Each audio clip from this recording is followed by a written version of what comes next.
we have raised Alert Level 3 in Iran and Israel. I have directed all concerned government agencies to take the necessary steps to ensure the safe, timely, and orderly return of our Filipino workers who wish to avail of the voluntary repatriation program. Sa wakas, naglabas na rin ng utos ang ating mahal na Pangulo.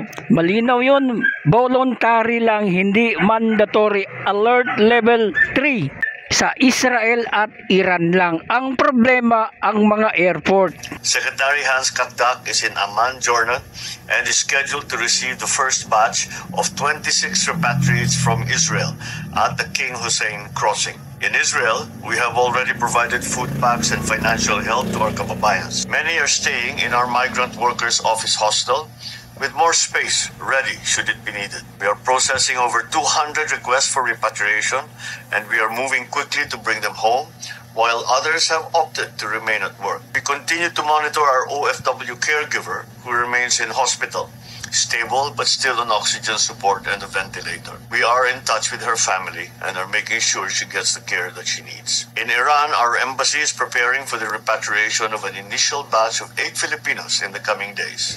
Courtesy mula sa ating OFW sa Israel, first time in the history na close ang Israel airport. So paano ito makakalabas or makakaalis ang ating mga OFW dyan sa Israel? Sarado naman ang airport, or pwede rin gagamit ng private plane, renta na lang ng gobyerno. Ang problema, ang Kuwait at ang Qatar ay nagsara na rin ang airport. Courtesy of Arab News. Breaking news, Kuwait close airspace temporarily after Iran attacks US base in Qatar. At sumunod na rin ang Qatar. Qatar Airways has temporarily suspended this flight due to disclosure of airspace. Marami pang susunod to kung lalala ang gera na ito. Marami pang mga airport ang magsasara.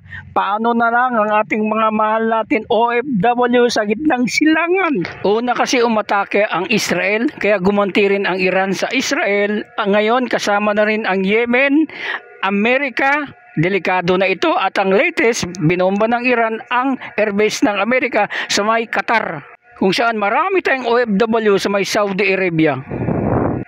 Sana hindi na ito lumala pa. In Iran, our embassy is preparing for the repatriation of an initial batch of 8 Filipinos in the coming days. Upon arrival in the Philippines, they will receive immediate support from the government, including 150,000 pesos in immediate assistance, some accommodation, transport, and livelihood support with training vouchers to help them recover and to start again. And for those who choose to stay home for good, we will be there to help with skills training, job matching, startup capital, and support to begin a small business or find new opportunities. I urge our fellow Filipinos to coordinate with our embassies in Tel Aviv and in Tehran. Please follow their guidance, inform them of your situation, and do not hesitate to ask for assistance. Your